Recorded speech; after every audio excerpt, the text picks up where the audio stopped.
운동을 해서 생기는 것도 있지만 여러분들이 열심히 살아서 팔꿈치가 아프다라는 거죠. 많은 경우는 주부들이 집안 일을 해서 가위질을 해서 수건을 짜서 와이셔츠를 틀어서 아니면 주방장도 칼질하다가 많이 오는 게 팔꿈치 통증이고, 그래서 방치하시면 통증이 전이가 됩니다. 팔꿈치 통증은 방치하시면 안 됩니다. 무릎 관절이 아플 때 쪼그리 앉지 마세요. 양반다리 하지 마세요. 오래 앉아 있는 거 피하고, 너무 굽혀지면 무릎이 결국은 망가집니다.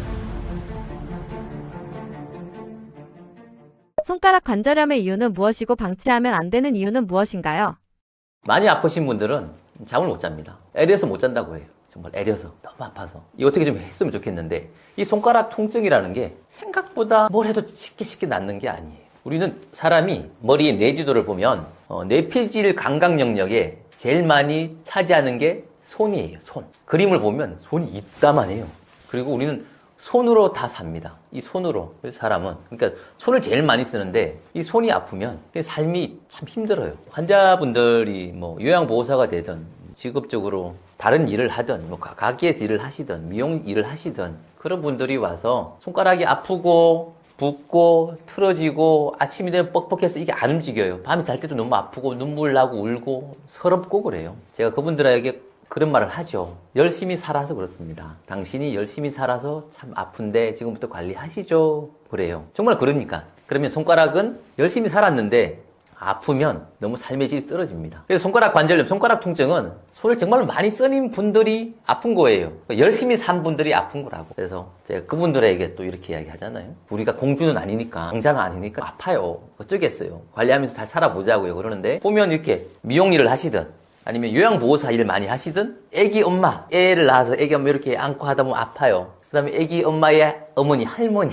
또 아파요. 그리고 식당에서 일하시는 분들 많고, 그리고 집에서 가사일 너무 부지런하신 분들, 지저분한 거 좀 내비두고 살지, 이제 맨날 하는 말이 내비두고 살아요. 그런데 내 눈앞에 있으면 그거 못 보고 살아요. 이런 분들이 손가락 통증이 많습니다. 손가락 관절염 집에서 간단하게 치료하는 방법이 있을까요? 손가락 관절염 두 가지의 큰 포인트를 말씀드릴게요. 하나, 관절염은 관절의 문제잖아요. 두 번째, 손가락을 움직이게 하는 근육과 힘줄의 문제. 사실 이 두 가지만 기억하셔도 거의 대부분의 문제는 해결됩니다. 이 손가락 관절이 이 변형이 되기도 하고, 뒤에 가면 잘 안 움직여요. 아프면. 움직이기도 싫고. 그러면 더 안 움직이잖아요. 그러다 보면 더 아파요. 더 붓고. 왜? 뭐든지 염증이라고 하는 건 생겨요. 생기는데 염증을 씻겨서 없애야 되는데, 얘가 안 움직이면 그 작용이 깨지는 겁니다. 염증은 언제나 생겨요. 밤에도 생기고 낮에도 생기고 일하면 더 생기지만 생겨요. 생기는데 혈액이 와서 쓰레기를 싣고 가야 돼요. 그런데 얘가 안 움직이면 안 오는 거죠. 안 오는 거니까 계속 쓰레기가 쌓이듯이 염증이 쌓이는 겁니다. 일반적인 통증이 대부분 다 그런데 낮이든 밤이든 다 쌓이는데, 낮에는 활동을 하니까 혈류가 돌죠. 그래서 덜 아파요.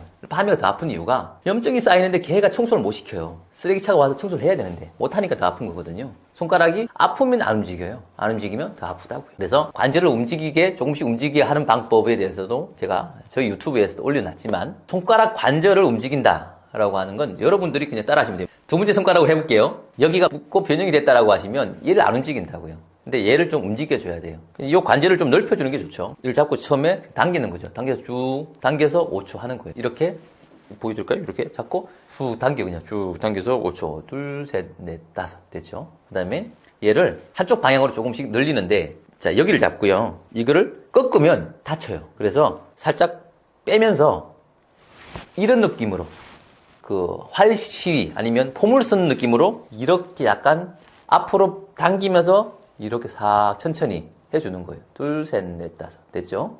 반대도 마찬가지죠. 반대도 여기를 잡고요. 여기를 살짝 당기면서 싹 천천히만 해주는 거죠. 이렇게 둘, 셋, 넷, 다섯.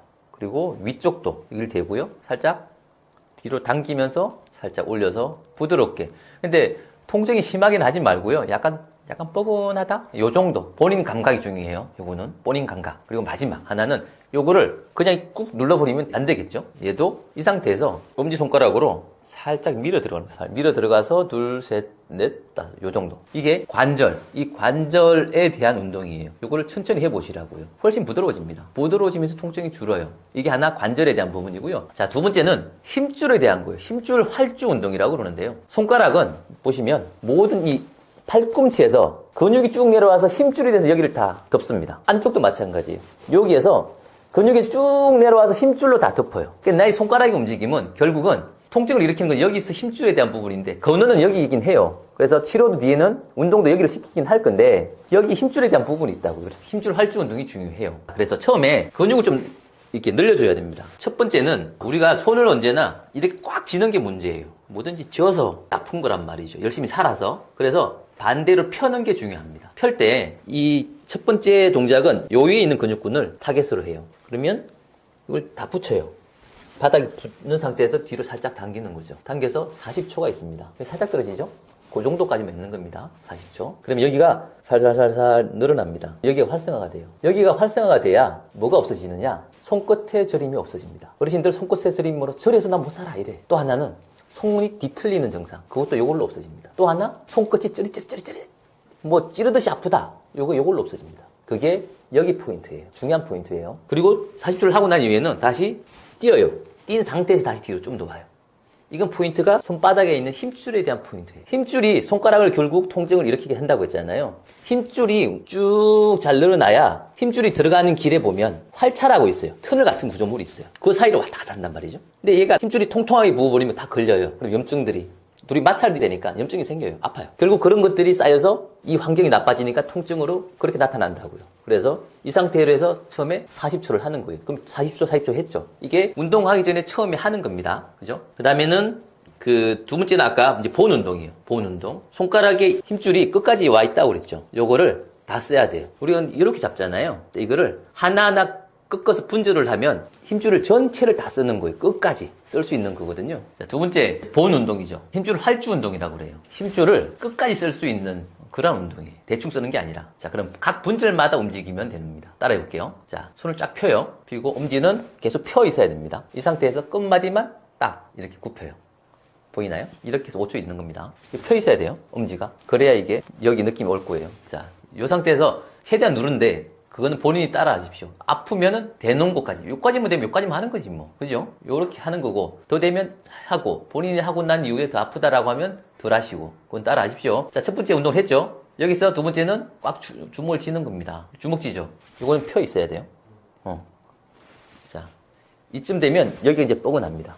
여기가 힘이 들어와 있죠? 뻐근해요. 그리고 세 번째는 끝마디, 여기 있죠, 끝마디를 펴냅니다. 펴고 이렇게 붙여요. 여기 펴놓고 이렇게 붙여요. 그 다음에 반대 손으로 대면 사실 좀 살짝 눌러줘 봐요. 이렇게 눌러서 하면 여기가 뻐근해요. 이 뻐근한 게 있어야 돼요. 지금 그래야 활성화되는 거니까 이 상태가 됐죠. 그리고 다시 꽉 쥐는 걸로 갑니다. 5초. 그 다음에 이렇게 해서 5초. 마지막 펴는 거 5초. 이거를 5회 정도 반복해 보세요. 그러면 심하지 않은 손가락 통증은 나았어요. 이 반응 나옵니다. 물론 심한 통증은 이걸로 바로 나오지 않죠. 심한 통증은 이것도 가볍게 해야 됩니다. 왜냐하면 하고 나면 더 아플 수 있으니까. 대신 가벼운 통증은 나았어요. 나올 수 있어요. 해보세요. 팔꿈치 통증의 이유는 무엇이고 방치하면 안 되는 이유는 무엇인가요? 자, 팔꿈치 통증. 이것도 테니스 엘보 그러죠? 아니면 골프 엘보. 의학 명칭은 주관절 외측 상과염이죠. 또 다른 이명은 과사용 증후군입니다. 무슨 말이에요? 또 열심히 살아서 그렇다는 겁니다. 여러분들이 열심히 살아서 팔꿈치가 아프다라는 거죠. 테니스 엘보처럼, 골프 엘보처럼 우리가 그 운동을 해서 생기는 것도 있지만 많은 경우는 집안 일을 해서, 가위질을 해서, 문을 돌려서, 수건을 짜서, 행주를 짜서, 그 다음에 와이셔츠를 틀어서 이런 동작에서 홀린다 많이 옵니다. 그래서 이거는 주부들이 많이 오죠. 아니면 주방장도 많이 칼질하다 많이 오는 게 팔꿈치 통증이고, 팔꿈치는 보면 이렇게 근육군이 핵심으로 두 군데가 있어요. 여기가 외측 상가라고 하는 게 있고요. 여기가 테니스 엘보입니다. 안쪽이 골프 엘보. 바깥쪽에 있는 근육에서는 손등으로 가는 모든 근육은 여기서 출발합니다. 그러니까 이렇게 쥐는 자세, 그러니까 이렇게 드는 자세에는 요 있는 근육군들이 힘을 써요. 그러니까 이렇게 드는 일을 할 때 일이 난다고요. 골프 엘보는 반대예요.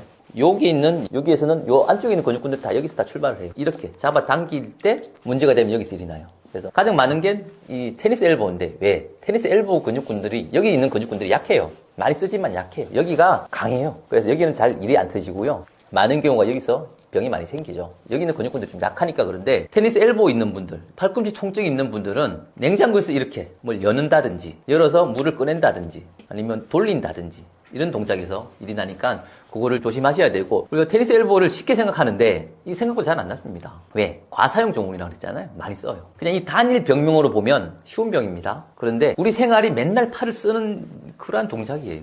그래서 잘 안 나와요. 테니스 엘보는 허리가 아프다, 목이 아프다, 어깨가 아프다, 최후의 수단에 수술이라는 걸 할 수 있죠. 그러나 팔꿈치 통증에서 테니스 엘보는 수술을 해도 별로예요. 크게 효율이 좋은 게 아니에요. 그래서 일반인들은 대부분 수술을 하지 않죠. 간혹 운동선수들, 야구선수들, 투수나 이런 선수들 하죠. 그런 선수들은 어쩔 수 없이 하지만 일반인들은 그러지 않으니까 평소에 관리하고 치료하시는 게 좋아요. 팔꿈치 통증이 있으면 사실 여기를 덜 쓰게 되죠. 그러면 어떻게 돼야 돼요?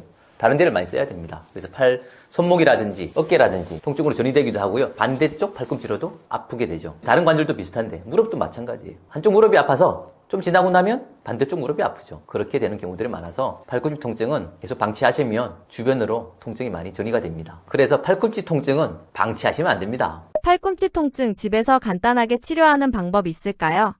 팔꿈치 통증 몇 가지를 우리는 기억해야 돼요. 팔꿈치는 여기가 아프잖아요. 여기 아프니까 여기만 이야기하는데 팔꿈치 통증에서 세 가지 근육, 핵심적인 세 가지 근육을 말씀드려 볼게요. 첫 번째는 회외근입니다. 두 번째가 수근신근이라는 근육이 있고요. 세 번째가 수지신근인데, 다 수근신근이랑 수지신근은 여기 있는 근육이에요.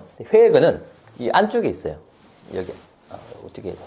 여기 안쪽에 있어요. 여기서 근육이 손바닥이 시작해서 딱 이렇게 붙어요. 이렇게 붙어서 회외, 이렇게 팔을 이렇게 돌리는 근육이라고요. 그래서 얘는 돌리는 동작에서 일이 제일 많이 나는 거예요. 그래서 팔꿈치 통증이 있을 때, 그 테니스 엘보가 있을 때 맨 첫 번째로 봐줘야 되는 건 회외근인데, 이걸 이야기는 잘 안 하더라고요. 이 회외근은 어디점을 치료하는 거냐면, 자, 여기 손에 보면 주름이 있죠. 주름이 있어요. 주름에서 한 3횡지 밑으로 내려와요. 내려왔을 때, 이건 이제 근육학적인데, 여기서 만져보면, 이 두툼하게 잡히는 근육이 있어요. 이게 완요골근이라고 합니다. 완요골근. 완요골근을 딱 제끼고 밑으로 딱 들어가면, 여기가 회외근의 앞통점이 포인트예요. 이 회외근을 우리 잘 찾아야 되잖아요.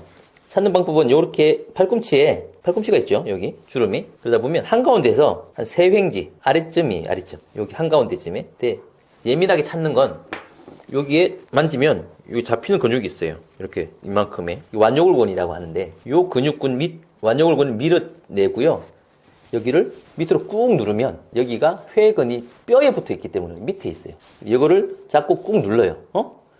누른 상태에서 여기서 팔을 돌리는 거예요. 이렇게. 그러면 심한 분은 자지러져요. 느낌이. 그래서 조절하세요. 이거 엄청 아픈데 여기서 돌리는 거예요. 이렇게. 돌리면 풀려요. 이게 엄청 중요한 포인트예요. 그래서 횡문에서 여기에서 주름에서 세횡지 밑에 요 있는 완요골근을 만나는 지점에서 제끼고 뼈로 누르라. 누르고 딱 하나, 둘, 셋, 넷, 다섯. 반대로 하나, 둘, 셋, 넷, 다섯. 하나, 둘, 셋, 넷, 다섯. 천천히 반복하셔라. 반복하시면 통증이 많이 줍니다. 첫 번째가 이거고요. 두 번째는 수지신근인데, 요거 찾는 게 여러분들도 또 재밌어요. 보세요. 자, 수근신근과 수근신근은 손목을 움직이게 하는 근육이고요. 수지신근은 손가락을 움직이게 하는 근육이에요. 그냥 치료는 통틀어서 하시면 돼요. 왜? 수근신근 위에 수지신근이 그냥 덮여져 있어요. 그러면 자, 찾아보자고요. 손가락 통증은 가운데 손가락이 제일 많아요. 그래서 이걸 예로 할게요. 그러면 내가 이걸 찾고 싶다라고 하면 여기에서 여기 만나는 지점 있죠. 여기 외척 상가라고 하는데 여기에서 내려올 거예요. 이렇게 내려오는데 이것도 한 3횡지 정도 아래쪽이에요. 그러면 정확한 지점을 찾아야 되죠. 손가락 움직여보면 돼요. 얘를 움직이면 여기에서 얘가 제일 많이 움직이는 데가 있어요. 3횡지 아래에 땅땅땅땅땅. 얘를 하면 얘가 움직이는 게 느껴져요. 바깥쪽으로 느껴져요. 그러니까 다 찾아보면 돼요. 네 번째면 요거, 세 번째면 요거, 두 번째면 요거. 다 주인이 있어요. 주인 찾아가는 거예요. 여기에서 3횡지 아래에 X표를 하고요. X표다 라고 했잖아요. 내려왔죠. 그래서 근육을 찾았죠. 여기를 꾹 누르고요. 꾹 눌렀죠. 누른 상태에서 자, 요거를 굽혔다가 폈다가 엄청 아픕니다. 폈다가 굽혔다가 폈다가 이거 5초 동안 하는 거예요. 5초. 자, 굽혀서 5초, 둘, 셋, 넷, 다섯. 펴서 5초, 둘, 셋, 넷, 다섯. 하는 거예요. 그 다음에 요거 했으면 두 번째도 찾을 수 있으면 찾아서 또 하는 거죠. 두 번째 요걸 누르고 굽혔다가 5, 둘, 셋, 넷, 다섯. 둘, 셋, 넷, 다섯. 이게 치료 포인트예요. 아까 회외근이랑 수근신근, 수지신근의 치료 포인트고요. 이게 외척 상가형, 테니스 엘보의 중요 포인트입니다. 내척도 사실 만약 골프 엘보가 있다면 똑같은 방법으로 하시면 돼요. 여기서 3횡지 아래쪽이고요. 움직여보고 그 되는 부위를 잡고 이렇게 누르면서 하는 거예요. 관절 건강을 위해서 꼭 지키고 계신 생활 습관이나 팁은 무엇인가요? 관절 건강은 운동을 하기 전에는 움직임이 중요합니다. 우리가 그런 이야기를 많이 하잖아요. 스트레칭을 하라. 운동하기 전에. 그걸 조금은 다르게 생각하셔야 됩니다. 스트레칭보단 운동하기 전에는 관절의 가동력이 중요합니다. 움직임이 중요합니다. 그래서 다리 스트레칭 하나 쭉 늘리잖아요. 운동하기 전에. 그죠?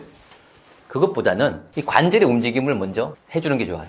스트레칭은 운동하고 난 이후에 하시는 게 좋고요. 그래서 정리를 하면 이렇게 됩니다. 관절 건강에서 운동을 할 때는 운동하기 전에 관절의 움직임을 먼저 해야 된다는 겁니다. 하고 운동을 들어가면 됩니다. 움직임을 해놓고 움직여지는 걸 해놓고 나서 움직임 들어가고요. 운동을 한 이후에 마지막에 스트레칭을 하는 게 좋습니다. 그리고 정말 무리하면 안 되겠죠. 무리하는 게 저는 테니스를 친다고 했잖아요. 테니스를 칠 때 본인이 느낌이 있어요. 이건 무리가 될 수 있겠다라는 느낌이 오면 정말 지켜주셔야 됩니다. 그걸 안 지키면 파열이 오는 경우들이 생겨요. 관절은 무리하게 움직이면 안 좋습니다. 무릎 관절이 아플 때 제가 그런 말 하거든요. 쪼그리 앉지 마세요. 쪼그리 앉으면 나쁩니다. 양반다리 하지 마세요. 양반다리 하면 나쁩니다. 각도가 90도 이상으로 쭈그러들면 여기가 마찰이 오면서 뒤에 관절면이 손상이 옵니다. 그거 좀 하지 마시고요. 그리고 운동을 한 이후에는 좀 단백질을 챙겨 드시는 게 좋습니다. 저 같은 경우엔 계란 먹습니다. 요즘에 제일 많이 하는 건 매달리기입니다. 저희 원장실에 철봉대가 있습니다. 설치해 놨습니다. 그래서 매달리기 지금 맨날 하고 있고요. 출근하면 일단 매달려. 일단은 합니다. 그 다음에 또 심심할 때마다 매달려 하고 있습니다. 제 손관절 악력도 중요하고요. 척추 밸런스도 중요해서 그거 하고 있고요. 그 다음에 오래 앉아있는 거 피하고 있고 쪼그리 앉는 거 정말 피합니다. 의자에 앉아서 이런 거 많이 하잖아요. 이렇게 앉고 이런 것들. 이런 거 웬만하면 피합니다. 이게 너무 굽혀지면 무릎이 결국은 망가집니다. 본인이 지금 당장 아프지 않더라도 분명히 망가지니까 그런 거 피해 주시고 그리고 너무 꽉 쥐려고 노력하지는 않습니다. 무릎 통증의 원인은 무엇인가요? 무릎이 아프다. 젊은 사람의 무릎이 아픈 것도 있겠지만 우리가 여기서 다루고 있는 건 퇴행성 관절염을 먼저 다뤄보겠습니다. 퇴행성 관절염은 많이 쓰다 보니까 연골이 닳는 거죠. 결국 연골이 닳아서 무릎 관절 안에서 염증들이 생기고요. 통증들이 생기고 그러다 보면 붓고 아프고 잘 못 걷고 뻣뻣하고 자 이게 무릎 관절염이죠. 그래서 그게 심해지면 보행이 안 되니까 삶의 질이 떨어지고요. 삶이 많이 우울해집니다. 저의 목표는 100세에서 뛰기입니다. 뛰려면 걸어야 되죠. 근데 80대, 90대에서 짱짱하게 걷는 게 생각보다 어려운 주제입니다. 무릎 관절의 건강은 정말로 삶의 질에서 노후에 어마어마하게 중요합니다. 무릎 통증 방치하면 안 되는 이유는 무엇인가요?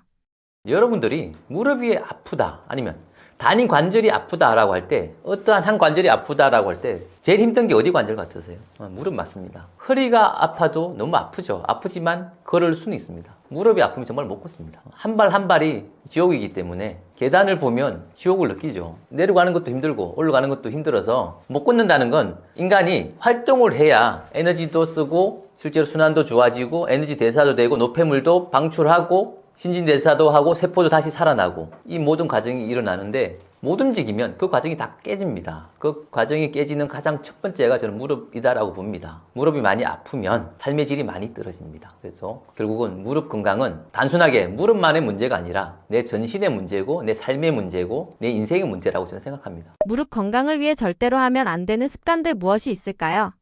무릎 건강을 위해서 하지 말아야 되는 건 간단합니다. 쪼그리 앉기입니다. 쪼그리 앉기는 안 됩니다. 90도 이상으로 무릎을 굽힌다 라고 하는 건 안 좋습니다. 왜냐하면 무릎이 90도가 되면 여기까지 버티는데 더 굽혀지는 순간 연골끼리 닿기가 쉬워요. 연골 뒤에 후면끼리 잘 닿는 구조가 된단 말이에요. 그러면 닳으면 그냥 통증이 많이 일으킵니다. 많이 쪼그리 앉으면 앉을수록 무릎은 망가지는 거예요. 시골에서 농사를 짓는 분들은 밭을 매거나 논을 맬 때 쪼그리 앉아서 일을 해야 됩니다. 그래서 무릎이 건강한 사람은 없어요. 그리고 집에서 집안 물걸레를 하든 청소를 할 때 무릎을 기면서 이렇게 닦는 자세, 닦는 행위는 무릎을 망가집니다. 예전에 그러니까 저희들의 어머님 세대에는 그렇게 해서 무릎이 다 많이 망가졌죠. 우리가 좌식 생활을 많이 하죠. 그 좌식 생활 자체가 무릎을 많이 굽힐 수밖에 없는 그러한 자세를 많이 일으켜요. 가능하면 그런 자세를 피하는 게 좋고요. 그리고 무릎은 의자에서 일어날 때 앞발로 일어나는 것보다 발 뒤꿈치에 힘을 주고 일어나는 게 좋습니다. 그렇게 해야 무릎에 충격이 덜 합니다. 또 근본적인 거 하나는 결과적으로 체중입니다. 체중 1kg가 늘 때 무릎이 받는 하중은 4kg나 더 받습니다. 그러니까 체중 1kg가 늘면 내 무릎은 더 망가지기 시작하죠. 결국은 무릎은 체중적인 부분도 분명 중요한 부분이 되죠. 그래서 그걸 줄여야 됩니다. 무릎 치료에서 중요한 포인트는 무엇인가요? 무릎은 연골이 다르면 수술을 해야 된다 생각을 합니다. 근데 그러지 않거든요. 무릎 관절을 우리 잘 생각해 보자고요. 핵심은 연골이 맞습니다. 근데 70대, 80대가 돼서 무릎 연골이 살아있는 사람이 있을까요? 손 들어보세요. 없습니다. 누구나 연골은 닳습니다. 그런데 80대에 누군가는 짱짱하게 걷고요. 80대에 누군가는 수술을 해야만 하는 심한 통증과 굴신이 안 되는 그러한 증상들이 있죠. 차이가 뭐냐 이거죠. 연골은 다 닳았는데 무릎의 관절은 연골만 있는 게 아니라는 거죠. 연골 바깥에 관절낭이 있고 관절막이 있고 활막이 있고 인대가 있고 힘줄이 있고 근육이 있습니다. 그러면 여기서 우리는 그 관절낭이라고 하는 그 구조물에 무릎이라고 하는 구조물을 잘 보시면 연부 조직들이 이렇게 얽히고 설켜 있다고요. 걔네들이 주저앉는다고요. 다시 힘이 생기면 되고요. 인대하고 힘줄이 근육이 버텨내면 됩니다. 실제로 유명한 선수들, 축구 선수나 이런 선수들 보면 뭐 십자인대 파열되고 연골이 다 닳았지만 축구를 하고 있죠. 하잖아요. 그거는 연골은 닳았지만 다른 구조물로 버티고 있는 겁니다. 나이 들었어도 연골이 다 닳았으니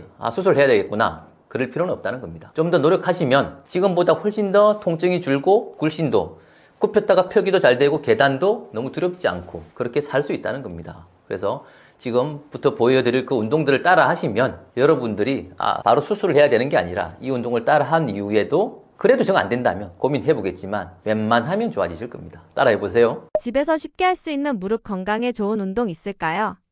무릎 관절염이 있을 때 여러분들 무릎만의 특징 뭐라고 생각하세요? 무릎만의 특징은 무릎뼈입니다. 이 무릎뼈 모든 관절에서 무릎뼈가 있는 것, 중간뼈가 있는 건 무릎밖에 없습니다. 그러니까 무릎뼈는 경첩의 역할을 합니다. 문을 미닫을 때 경첩에서 조절해주는 역할을 한다는 거예요. 그래서 이 무릎뼈, 설계골이 중요한데 많이 시원해요. 다 만져보세요. 만져보시면 내가 무릎뼈를 이렇게 주변을 만졌던 적이 없기 때문에 무릎뼈가 이런 시원하게 기분이 좋은 느낌이 있을까? 실제로가 기분이 좋은 느낌으로 납니다. 하지만 하다 보면 아픈 데가 있습니다. 아픈 데가. 그러면 그 아픈 데는 굳어 있는 겁니다. 그래서 그 굳어 있는 데는 좀 더 부드럽게 계속 만져주는 거예요. 어르신들은 아픈 데가 확실히 있겠죠. 있으면 그 부위를 만져주는 거예요. 더 만져줘요. 쭉 계속 좀 풀어줘요. 주변을 싹 풀어주면 이 무릎뼈가 살살살 조금 더 움직일 준비를 합니다. 그것만으로도 통증은 좀 줄어요. 그리고 나서 이제 두 번째, 어느 정도 많이 만졌죠? 만지면 많이 풀었다라고 생각하시면 얘를 움직여야 될 거 아니에요? 그러면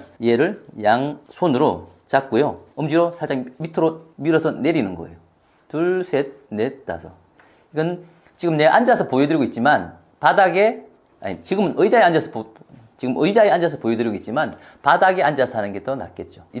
그때가 좀 잘 움직이니까. 그 다음에 다시 잡고 위로 쭉 당겨요. 밑으로 위로 당겨서 5초. 둘, 셋, 넷, 다섯. 그 다음에 잡고 바깥으로 밀어서 5초. 둘, 셋, 넷, 다섯. 그 다음에 안쪽으로 쭉 당겨서 5초. 둘, 셋, 넷, 다섯. 그렇게 해서 움직임을 만들어주는 거예요. 그런데 그때도 안 움직이는 쪽이 있을 거예요. 만약에 바깥쪽으로 안 움직인다라고 하면 양 사이드를 안쪽과 바깥쪽을 좀 더 마사지를 쭉 해줘요. 긁어줘요. 긁어주고 나서 다시 쭉 밀어봐요. 조금 더 움직입니다. 그랬을 때 신기하게 통증이 줄어요. 그리고 무릎이 움직여요 라고 하는 반응이 올 겁니다. 아주 간단하지만 참 좋은 운동입니다. 무릎이 아프다 라고 할 때 관절의 부분도 있지만 무릎은 이 허벅지 근육이 중요합니다. 허벅지 근육이 튼튼해져야 무릎이 받을 그 충격량을 허벅지가 받아냅니다. 그럼 무릎은 편안하죠. 그래서 허벅지는 언제나 조금 피해자 느낌으로 맨날 당하고 사는데요. 그래서 허벅지 있는 근육군들은 압통점이 많아요. 왜? 무릎의 그 문제점을 받아 안아야 됐거든. 그래서 허벅지에는 총 4가지 근육이 있는데 이 4가지 근육을 아플 때마다 그 부위를 잘 잡아서 치료를 해주는 게 중요해요. 4가지 특징을 좀 말씀드릴게요.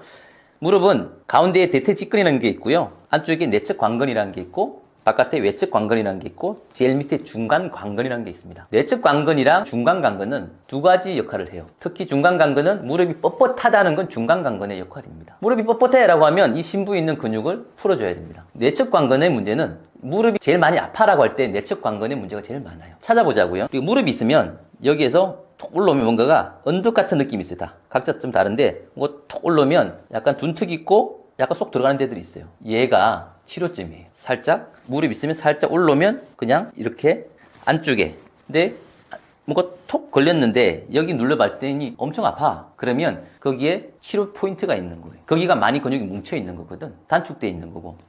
그러면 거기를 풀어내면 여기 무릎 통증이 좀 줄어요. 확실히. 만약에 내측 관근에 문제가 있고 여기 눌렀는데 여기가 아파 라고 하면 여기를 꽉 누르고요. 누른 상태에서 다리를 들어요. 이렇게 해서 5초간 있는 겁니다. 둘, 셋, 넷, 다섯 하고 내리고 다시 들고 둘, 셋, 넷, 다섯 하고 내리고. 근데 내측 관근은 많아요. 이게 문제 포인트가 많아서 또 옆에를 또 찾아보는 거죠. 좀 더 찾아봐서 여기도 아프네. 저는 여기 아프네요. 여기를 누르고 다시 드는 거죠. 둘, 셋, 넷, 다섯. 이걸 몇 개를 찾는 거예요. 그러면 여기가 무릎 좀 시원한 느낌이 들 거예요. 그 다음에는 중간관건. 그 다음에 대퇴직근이 있는데, 대퇴직근도 여기서 그냥 톡 올라오면 뭔가 하나, 여러분들 그냥 느낌이에요. 요거는 느낌이에요. 여기 넘는 건가 보다. 넘었으면 요 포인트라는 거죠. 요 포인트를 다시 누르고, 드는 거. 둘, 셋, 넷, 다섯.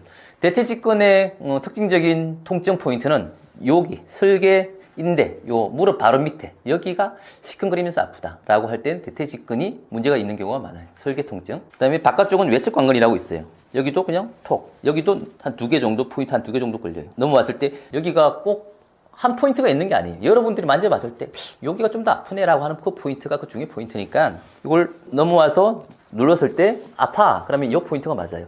외측관건의 통증 포인트는 이렇게 통증이 느껴져요. 그래서 이걸 누르고 다시 하는 거죠. 5개, 둘, 셋, 넷, 다섯 하시고, 그 다음에 아까 중간관건은 제가 뻣뻣하다고 그랬잖아요. 무릎이 뻣뻣해서 잘 안 움직여. 잘 굽혀지는 게 잘 안 되라고 하면, 대퇴직근에서 그냥 한 뼘 위쯤에서 그냥 꾹 누른다 보면, 한가운데, 무릎 한가운데를 꾹 누르고 하는 거예요. 하면, 이건 좀 깊이 있겠죠? 요 근육을 꾹 누르고 움직여 보시면, 뻣뻣한 것들을 조금씩 줍니다. 그러니까 요걸 믿고, 그냥 따라 하는 거죠. 따라하고 하다 보면, 통증이 주네. 이런 느낌이 들 거예요. 해보세요. 안녕하세요. 저는 부부한의사 산청김 김경태 원장입니다. 저희가 이번에 책을 냈습니다. 부부한의사의 평생관절 사용설명서 100세 관절이라는 책입니다.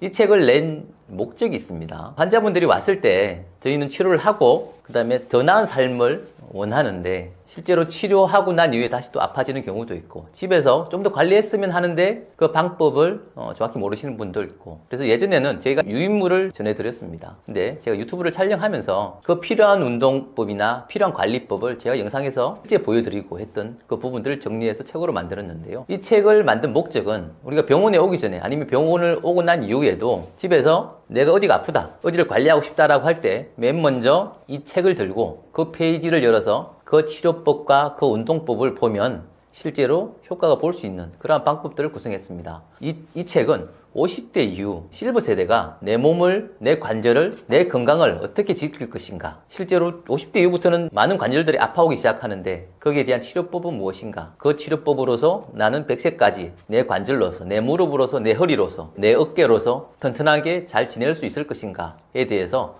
저희 나름대로 거기에 대한 답을 드리고 있습니다. 그래서 저는 실버 세대가 꼭 집에서 한 권씩 두시고 필요할 때마다 펼쳐볼 수 있고 그 펼쳐본 페이지가 확실히 도움이 될 수 있다라고 그런 생각으로 이 책을 만들어서 실버 세대가 꼭 한 권씩 가지고 있으면 좋을 백과사전이라는 느낌으로 책을 만들었습니다. 이 책은 저희가 20년 동안 진료를 하면서 실제적으로 환자들에게 아니면 여러분들에게 도움이 되는 걸 엄선해서 만들어 놨습니다. 허리 운동이면 실제로 치료를 하고 운동을 했는데 이 운동을 따라 했더니 효과가 좋았던 그 운동법을 핵심 운동 허리라고 해서 마킹을 해놨습니다. 50개이면 50개에 대해서 마킹을 해놨습니다. 그 운동을 따라 하시면 실제로 효과가 좋습니다. 그래서 그 방법 따라 한번 해보시면 좋겠습니다. 부부 한의사의 평생관절 사용 설명서 100세 관절 이 책은 댓글에 구매 링크를 달아놨으니 필요하신 분 꼭 한 권씩 구매하시면 좋겠습니다. 건강하십시오.